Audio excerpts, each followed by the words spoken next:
We start this hour with a live look over the metro area. We finally hit 100 degrees in Denver today. We say finally, not many people were aiming for that, but that happened. Our weather impact team has issued a heat alert for this hour as we track this extreme heat. And you better get comfortable because it's not going to cool down that much too soon. While we wait for cooler temperatures, many of you had the right idea to beat the heat today. Sky 9 captured the crowd at Water World this afternoon. Plenty of people taking a dip in the waters, just wandering around, hitting the waves. Thanks for joining us during this weather impact alert. I'm Kim Christensen. I'm Alexandra Lewis. Let's get straight over to weather impact team meteorologist Kathy Sabin for your forecast. Kathy, we are expecting some relief, tomorrow? Tomorrow, and that is the word, because tonight we're not going to cool off all that much. Some areas will have overnight lows in the 70s. We have a weather impact alert and heat advisory out through 9 o'clock tonight. Temperatures in the triple digits, 101 right here at the 9 News studios.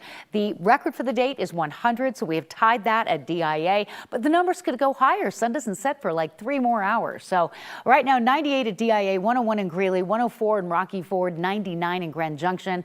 Heat advisory extended southward through Fort Collins into Boulder and Denver, and now into Colorado Springs and Pueblo through 9 o'clock. Travel not really impacted by the heat as you might expect. I-25, I-70, no issues. Air quality hasn't been great, a little bit hazy out there this afternoon. And the wind, watching that closely as it increases with gusts of 15 and 20, even 25 miles per hour. Red flag warnings already posted for western Colorado for elevated fire danger. Any storms that develop, and there's not a lot of moisture for that to happen, but if one does develop, we will see wind and lightning and not the rain that we need. So watching that radar closely this evening. Temperatures in the upper 90s will drop only slightly heading into 10, 11 o'clock tonight. So again, heat advisory in effect, weather impact alert. We do have cooler weather coming and some rain. I'll have that in your extended forecast. That's coming up.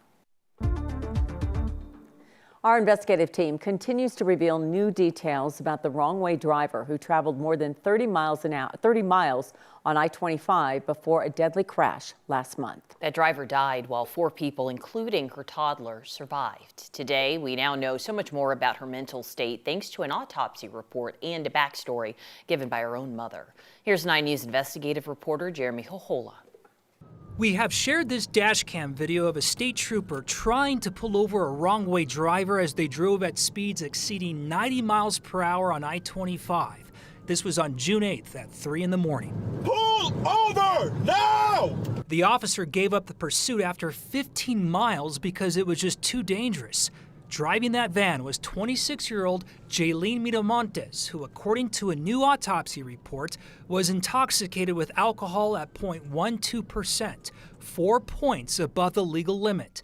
The report showed she also had methamphetamine in her system when she crashed the van into an oncoming car in Denver. Jaylene was killed. Her 3-year-old daughter and another man in the van survived. In the other car, Sarai Aguilera also survived with multiple broken bones. We shared her empathy for the wrong-way driver earlier this month. Are you angry at that driver for going down the wrong way? I'm not angry. I think they were going through something. We need help sometimes. And I really wish that person had survived so they could have gotten the help they needed. Today, the mother of Jaylene Miramontes says her daughter needed a lot of help with a learning disability, lifelong mental illness, and drug and alcohol abuse. La situación de salud era que su mente estaba un poco más atrás de la edad que tenía. Jaylene's mother agreed to share her voice for this story with hopes people would understand her daughter was more than the mistakes she made early that morning. Jaylene era buena mamá.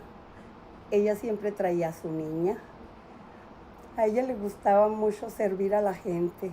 Jaylene's mother says she hasn't been told much about the investigation. She did have a final thought for Sarai, the victim who knew something was not right with the driver. Que paso a paso con el tiempo espero que se recupere y pueda volver a hacer su vida físicamente como antes. Porque pienso que el accidente no se le va a olvidar nunca, igual que a nosotros. The man who was in the van with Jaylene is now out of the hospital. His relationship with her is not very clear, and it's unknown what he was doing while in the van with her. Denver police tell us they are still investigating this crash. Alex, back to you. Yeah, the story is still so sad. Brave of her mom to come out, and just like a mom, want people to know that her daughter is bigger than this grand mistake that she made. She had lots to say. All right, Jeremy, thank you. A man accused of shooting and seriously hurting 3 people in Aurora last year is being transferred to a locked mental health facility. Austin Benson faces multiple counts of attempted murder and 17 other felonies, but doctors concluded he's not mentally competent to stand trial. That means he can't understand the proceedings or assist in his own defense, and it means the criminal case is stalled. Today in court, his attorney announced a plan to move him to a secure mental health facility where he'll be monitored and treated. The long-term plan for dealing with the case could come clear at another court hearing in October. An 18-year-old man is facing charges tonight after police say he lured a young girl into a family restroom at Pirates Cove and then sexually assaulted her. Inglewood police arrested this man, Trenton Moscovita, on Monday, just moments after the girl's mother spotted him and alerted staff. Surveillance video reportedly shows Moscovita waving the child over, then pulling her into the bathroom, where they stayed for about 9 minutes. The girl later told investigators that Moscovita asked her to keep it a secret and even claimed he said he'd done something similar before. His next court appearance is set for Friday.